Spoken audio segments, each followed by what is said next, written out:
Hello everyone, this is Tech Dojo and welcome to our video.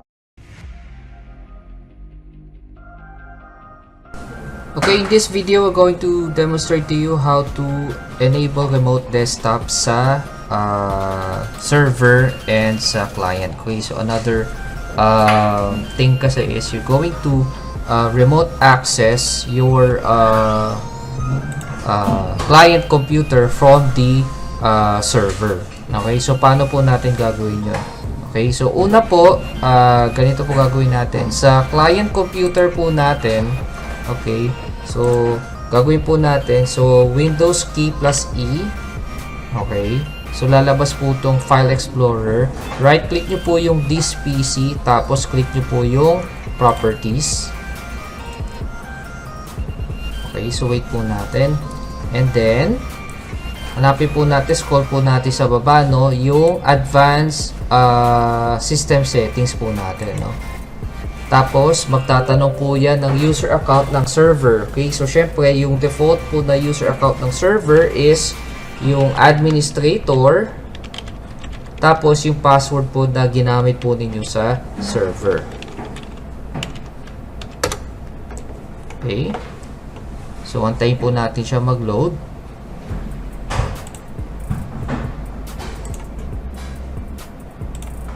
Okay, so ito na pala siya. Okay, so then, proceed po tayo sa remote tab. Click lang po natin to remote tab. Okay, tapos, on default kasi nakaganyan yan. Naka-don't allow remote. So, syempre, i-allow po natin yung remote connection sa computer natin. So, click lang po natin itong radio button na allow remote connections to this computer. Okay, tapos dapat naka-checkbox po itong allow connections only from computers running remote desktop. Okay, then select natin yung users. Okay, so on default kasi ginawa ko na po kasi yan kanina, kaya nakalagay po yan dalawa. Okay, so paano po natin sila ilalagay dyan? So on default kasi wala yan dalawang yan. So paano po natin gagawin? So click po natin yung add. Okay, tapos hanapin po natin yung advance. And then click find now. Okay, so syempre po ang hanapin po natin yung administrator. Okay, so kung titingnan po natin, hanapin po natin si administrator po dito. Okay, ito yung domain admins. Okay, so bakit domain admins? Kasi po si client ay nakakonect kay domain. So sino po yung administrator ng domain? Syempre yung mismong administrator ng server. So, click po natin yung domain admin, tapos click po natin yung OK. Okay, so lalabas po siya. Click nyo lang po yung OK. So, lalabas po si domain admin. So, at the same time, click po natin si add ulit. Okay.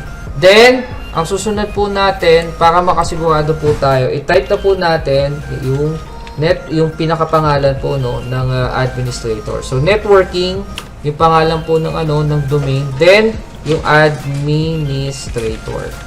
Okay, so once click po natin yan, click lang po natin yung OK. So lalabas na po siya dyan. And then click lang po yung add ulit. Tapos hanapin po natin si networking. Okay, / domain controllers. Okay, so check name sa atin kung tama. O yan, so lumabas po domain controllers. So click po natin OK. And then lalabas po siya dyan OK. Alright. So once na natapos na po siya, click nyo lang po yung OK. Then lalabas na po siya dyan. Apply. And then click OK. Alright. So dito po yun sa client. Okay. So paano naman pagdating sa server? Okay. So syempre dapat nakalogin po tayo sa server natin. Okay. Pag nakalogin tayo sa server natin, mag-aano po tayo, mag-add rules and features po tayo. Sa add rules and features, click lang po natin yung next. Tapos, remote desktop services installation. Click lang po natin next. So, ang pipiliin po natin dito is yung quick start. Okay, so click next lang po natin. Okay, so ang pipiliin po natin ay session-based desktop deployment. Since nagawa ko na po yan kanina, okay, naka ano na po siya para naka-disable na. Pero gagawin nyo lang, kiklik nyo lang po siya, kiklik nyo lang po yung next, tapos next lang po ulit, and then antayin po natin lumabas yung loading screen niya. And then kapag nag-proceed na po, click lang po natin itong deploy. Okay, so ganun lang po. Ganun lang po siya kadali. So, ganito po lumabas kasi virtual hard disk po pinili natin. Pero kung sa session yan, hindi na po siya lalabas.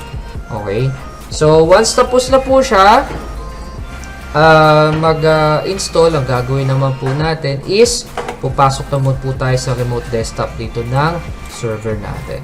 Okay, so paano po yun? So ganun din naman, no? Windows E, lalabas po si File Explorer, right click po natin sa this PC, then click Properties. Okay, tapos remote settings po tayo. Okay, sa remote settings, syempre dapat naka-allow po yan, then naka-check. Select users po tayo. Okay, kung mapapansin po ninyo, meron dito pangalan. Okay, so same process din po ulit. Click lang po natin yung add, tapos ano po tayo, advance. Click lang po natin find now. Tapos, syempre, kailangan mahanap natin yung user account kung saan po nakakonect po yung client o kung ano po yung pangalan po ng client natin. So, dito po ay pangalan po kasi natin dito ay AC Matyong po yung pangalan ko dito. Okay, kaya AC Matyong po yung nakalagay dito. Pero kung ano po yung ginawa ninyong user account name, so yun po yung hahanapin po ninyo, diba? So yun po ilalabas yan. So click niyo po siya, then click OK. Alright, then click OK lang po.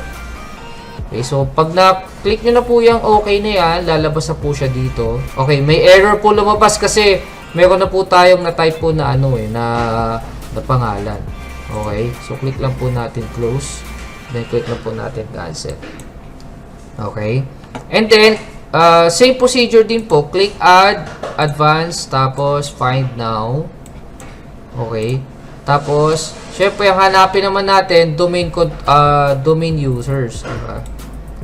Ayan, yung mga domain users hanapin po natin. Okay, ayun, domain users, and then click OK, then click OK lang po natin. So possible mag-error po yan kasi meron na po kasi tayong domain admin or domain users pala rather. Okay, so ganun lang po siya. So pag lumabas na po siya, ang gagawin po natin, magte-test po tayo ng remote access. Okay, so gawin lang po natin, type dito po sa Windows menu, type lang po natin remote desktop connection, then type lang po natin yung IP address ng client natin. So paano natin makikita yung IP address si client? Okay, so punta lang po tayo ng CMD sa client. Okay, type lang po natin ipconfig. So lalabas na po yung IP address. So type na po yung IP address dyan, click lang po natin connect. Okay, tapos magtatanong po yan kung ano po yung password po ninyo sa server. Okay, so gagawin po natin, type lang po natin yung server, yung password pala ng server rather. Okay, tapos antayin lang po natin siya mag-connect.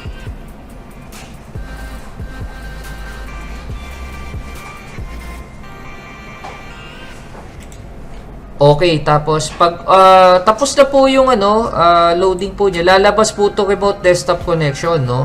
So pag lumabas po yan, ibig sabihin successful po yung connection nyo sa remote access. Click nyo lang po yung yes. Okay, so secure remote connection po siya. So pag na po yan, dire-diretso na po siya. Antayin lang po natin. Okay. So, ito po, no, nakita natin, no, naka-remote na po tayo. Nakalagay dito, other user. So, click lang po natin yung yes. Okay, pag click po natin yung yes, magsa-sign out po dito sa kabilang PC ninyo. So, click nyo lang po yung okay para mapakita po ninyo sa assessor na nakakonect kayo via remote desktop. Okay, so, antayin lang po natin siya. Okay, so, nakita nyo, nag-logout na po siya, di ba? So, dito po makikita natin, dito naman po tayo maglalagin. So, para tayo nag-login po dito sa kabilang PC, gamit nga lang yung ating Windows Server 2012 R2. So, hintayin lang po natin siya mag-load. Okay, so once na successful na po siya, okay, so lalabas na po yung Windows environment po ng Windows client natin. Okay, so syempre may kabagalan po dito ng konti kasi naka-remote access po tayo ng virtual machine. Pero pag hindi naman po, dire-diretso naman po yan. Okay, so pag napakita nyo na po sa assessor, yan nakapag-remote desktop kayo, okay na po siya. Okay, So, para bumalik po tayo sa server, ang gagawin na po natin is, syempre, magsa-sign out lang po tayo. Sign out po ay hindi shutdown. So, right-click po natin, tapos, piliin po natin yung sign out. Okay, so hintayin lang po natin. So, once na naka-sign out na po tayo sa via remote access, so babalik po tayo sa environment ni Windows Server. So, makikita niyo po yan dyan, no? Naka-login po tayo sa Windows Server po natin. Okay? So, that's all for today. So, yan lang po yung, demonstration natin para sa remote desktop. Okay? So, yun lang po and see you on our next video.